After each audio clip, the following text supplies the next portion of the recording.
I'm here with Alexis Magician, who's got 2 shows at the Free Fringe this year. That's amazing. Can you tell us a little bit about your amazing shows? Yes, the first one, it's Abracadabra, a family-friendly magic show. It was on CC Blooms from the beginning of the festival, Yeah. which I think it was August the 3rd. Yeah. Yes, Or until the the 4th. 13th. Oh, so that's gone. Did that go really well? That went amazing. That went great. Yeah. So, children's magic. Do you have to pitch it differently for children, or just do this? The universal language of magic. Now, for children, it's a bit different. You have to make it the design of the poster and the pitch. It needs to be straight away that it's a family-friendly show. Yeah. It's made for children. They're going to have fun. They're going to enjoy everything, and it's interactive and engaging. That's really great. And they really interacted and engaged with it, I'm assuming. I think so. Yes, they did. They were coming every day, and they had fun in the end of the show. So, yes, yeah. Great. And now you're doing till the end of the Fringe. What are you doing now? I'm doing a show that is called The Magic of Love. Magic. Uh, How's that going? it goes well. It goes well. Yeah. It goes well. It talks about how we find love in this society that we live in. My personal journey of getting into magic that involved love in a way, and about the things we love every day. Oh, wow. So I bet you get a diverse audience there going, give us Yes. love, give us magic. Yes, yes. And sometimes they enjoy it and they're like, we are in for a treat. Some other times they're like, oh my God, where we have stepped ourselves into. I think that's the same with any show, though. It's quite difficult, I find, to pitch the show to the right sort of audience. I mean, when they find it, they love it. And Yeah. sometimes they're just not the audience. It's not you. It's nothing that you've done. It's just the audience is... Because yours is about 4 o'clock-ish, isn't it? Yours? 3:45. 3:45, so it bridges the 4 o'clock. Yeah.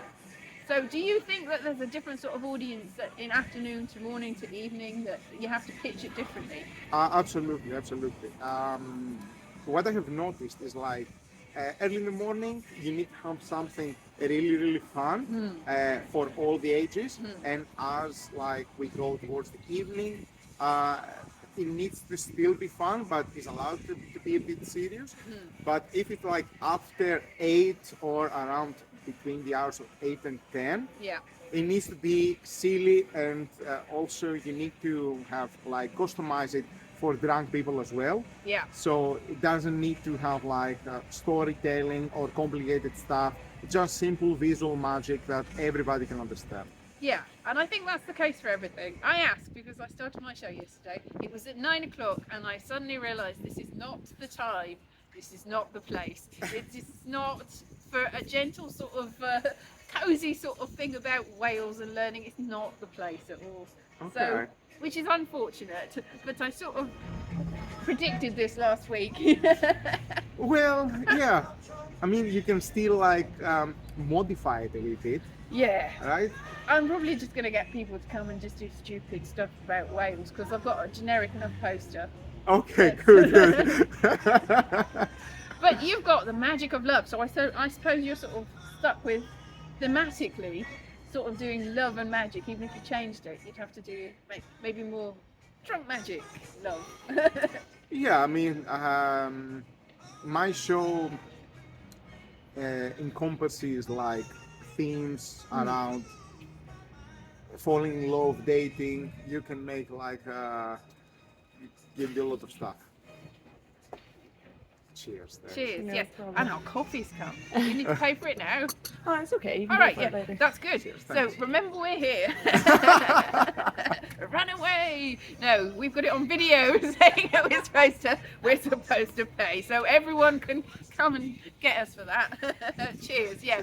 So this is lovely coffee. So this is coffee time. This is just after your show, and you did your show today.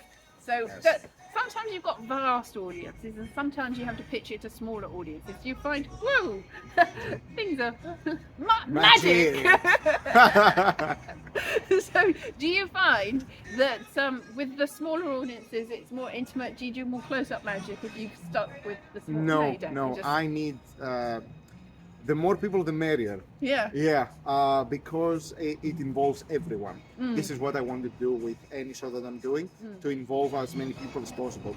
I do some close-up, but not in this show. Yeah. Because I don't think it will work. It's mostly a stand-up show, Yeah. and yes, it needs audience participation. So yeah, it wouldn't work with a couple of people. No. Yeah, and at magic these days, a lot of magicians seem to be pitching it to the sort of Britain's Got Talent sort of sector. Yeah. Do you find that in the sort of way that you do it, do you reckon that will go over well on those big stages? I mean, I do one very specific magic trick that it would go great with Simon Cowell on stage.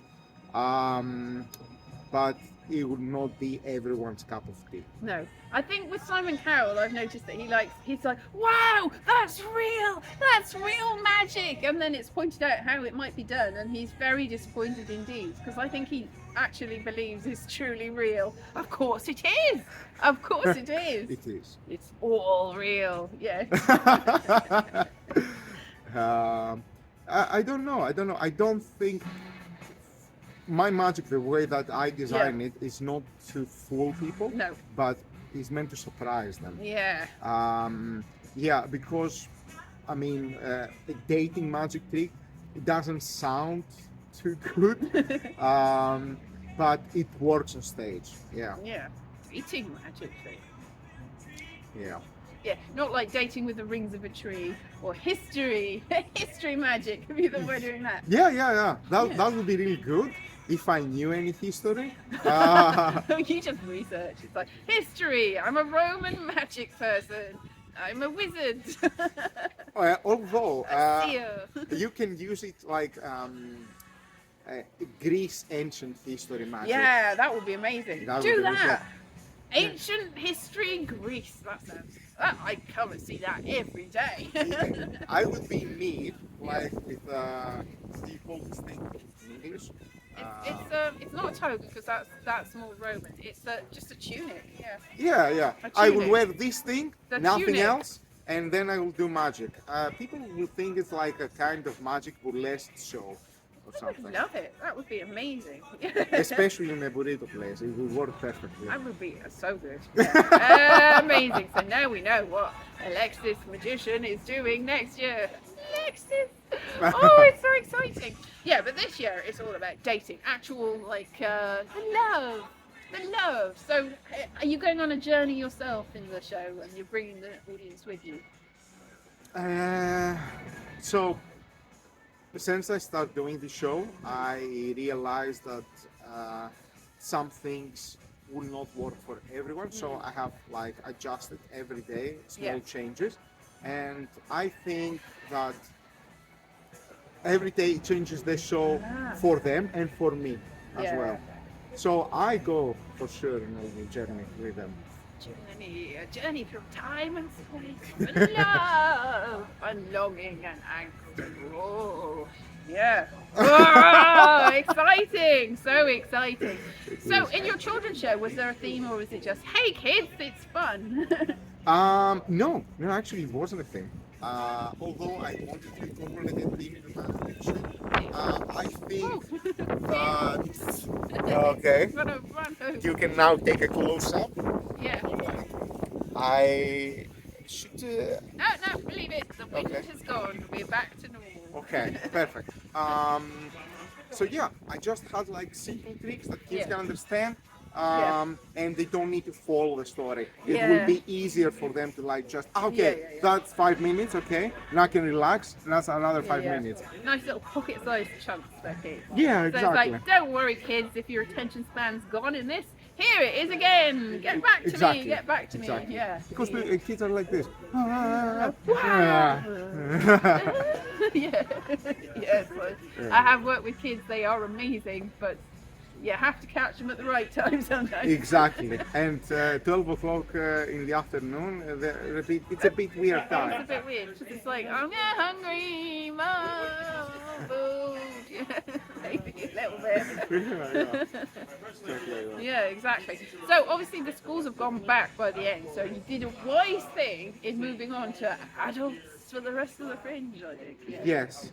So have you noticed that there's a difference in the demographics since the beginning of the Fringe, like for any of it? Yes, in the beginning we had mostly like people between the ages of 18, 25, and as we go more into the Fringe, I see like the age range is rising Yeah, a yeah. little bit. And people are either more demanding or they Yeah. have like a specific thing that they want to see in a magic show, Ah. which might not work with Yeah. what I'm doing. Yeah, that's it. I think I think it's a mistake that a lot of audiences making. That you're expecting something going in because there's so much stuff. If you're expecting something out of any show, I think that's where the problem lies. You have to just, I think, as an audience, go on a journey. The way that the person doing the performing goes on the journey, the way that anything journey, just go with it. I think that's the secret to life, really. Just go with it, see where it goes. Because a lot of people are so impatient.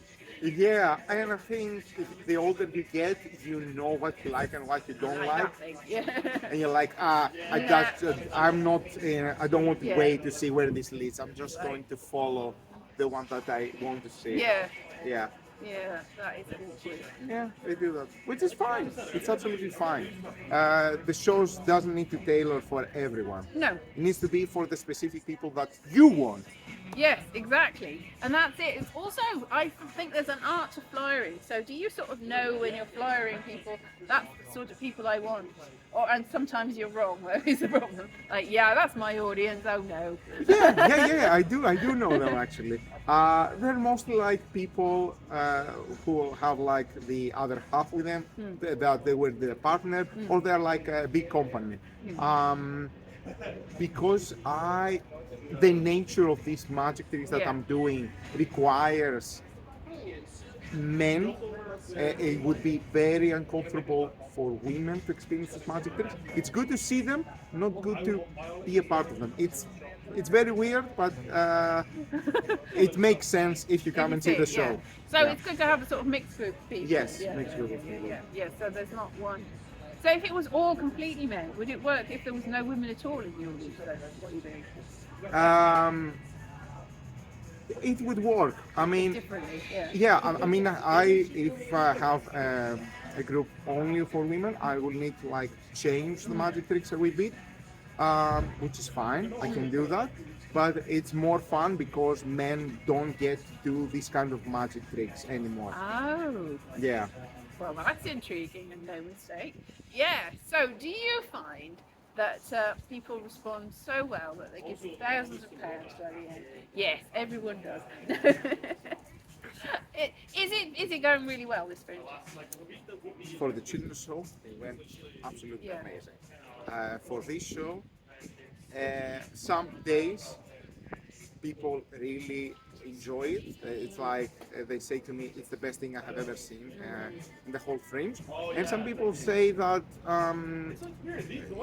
didn't feel quite right for me. So I think it's an individualistic choice. Yeah, it's weird. And also, sometimes the audience goes with the rest of the audience. So it's like Yeah.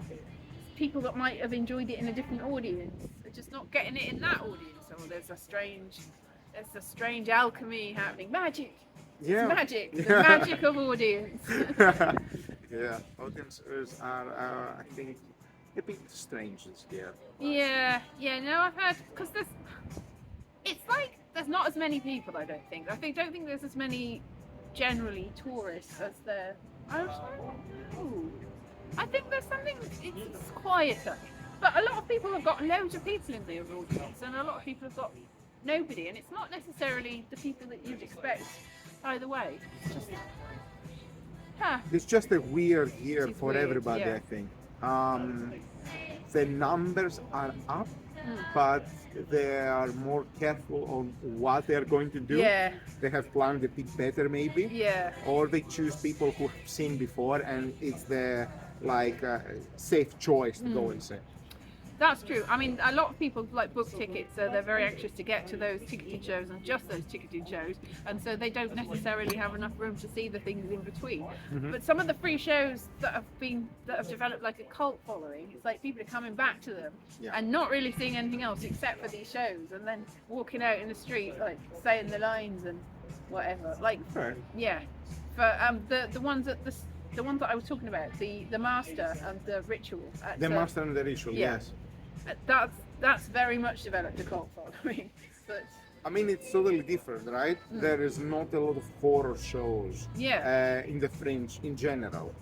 So when people find something like that, because lots of people are like in the horror shows and like the thriller genre, they will go there, and if it's good, of course they will like have a following. Yeah. Because that's not magic. It's as if it is a magic show without the magic. It's very strange because there's a lot of audience interaction, but they've got a lot of elements that you would expect. Have you seen it at all? No, I haven't. There's a lot of elements that you'd expect from a magic show, but it's not actually. It's just silliness. Okay. Like, I want to see it. like, you go, wow, is there a trick? It's like, no. It's just being silly. Okay. I think I don't know whether I've explained that right, but I mean, I think it's the sort of thing you see it and you go, I see what you mean, or what are you talking about? Maybe I don't know. Okay. Yeah, but there's a lot of different things. Have you seen anybody else's magic this year? I saw David Annick's magic show, The Skill Necromancer. Oh, right, Yeah. It was absolutely fantastic. The way that he incorporates the audience and the intro into his show was absolutely amazing. Yeah, this is why he has been like the go-to for magic every Fringe in the last like 10 years. But he's also got a sort of horror spookiness to him. Yes. I think that suits him as well because he dives into stuff that people haven't done in the past. Incorporate horror and magic together. So, I mean, we've talked about Greek history and magic. Is there any other genre that you'd like to explore and magic in the future? I had a couple of like ideas in my head. I also like to play with elements that are out of like ordinary magic objects. For example, what if you could like have your shadow move like out of your control? Wow. What if you could actually like touch light in your hand and have like beams of light? Wow. But it takes a while, it takes a couple of years until you've got to develop things, haven't you? You have to think like how I can do that, how would that be possible? So logistics and theme and making it all work together in the right context. And you have to perform it every day, and you have to have like a certain time to set it up. So you have to consider all that stuff. You need a lot of technology. Yes. Yeah. Because I would imagine things go wrong. Do things go wrong, and how do you deal with it if things don't quite go how you thought they were going to go? Things go wrong every day. Every day. In the first couple of years, I didn't know what to do, so I was like, okay, things went wrong. Wow, I'm the comedy magician. Wow, it wasn't that funny, folks. Yeah, something like that. I mean, Tommy Cooper, you probably don't remember Tommy Cooper. You must have seen him. Yeah, it was all to do with getting it wrong, but I mean, he was a good magician, but he deliberately make it look like it was wrong a lot of the time. And it worked for him perfect, especially for his brand. People loved him for this because before that he had like really serious magicians, and he took that and he said, I'm going to do some good magic, but nobody will expect it. And the surprise was like the main element of this act. which works for a lot of magicians. No matter what you do, Yeah. the surprise is what makes a good magic trick. Yeah, no, it's like, I think magic, when you disguise it as something else, is really great because you've tricked people into watching magic. Like, I like magic. It's like, yeah, but you watched this, didn't you? Yeah. Yeah, nice. Yeah, I think so as well. Especially for me, magic can be like a metaphor to life. You can talk about politics, social issues through magic. Yeah. It doesn't have to be silly all the time and fun. It needs to be serious sometimes to deal Yeah. like with some issues. Especially when you want to explain a very complicated stuff, but you need like a visual element. Yeah. Yeah, this is why you use magic. Yeah. Yeah, It's a tool. it is a tool. Yeah. It's an element of your armor and your weaponry. Exactly. Magic hand. Magic hand. See, how good. See, I did the magic trick at them. It's the best magic trick ever. Appeared from nowhere. Alex just made a coffee appear from nowhere. Out of the screen. Right, so your plans for the future are many varied. Would you have any plans for next year specifically? Are you like, I know how I can do that? Like, rather than long term, what next year? Okay. I don't want to make like big plans No. in my life, but I think I would like to like travel the world and tour a couple of my magic shows probably. That sounds like an amazing. Yeah. And be here in the next Fringe Yeah. and present what I have learned throughout my journey. Yeah. It's all about the journey. La, la, la, la, la, la. Ooh, magic.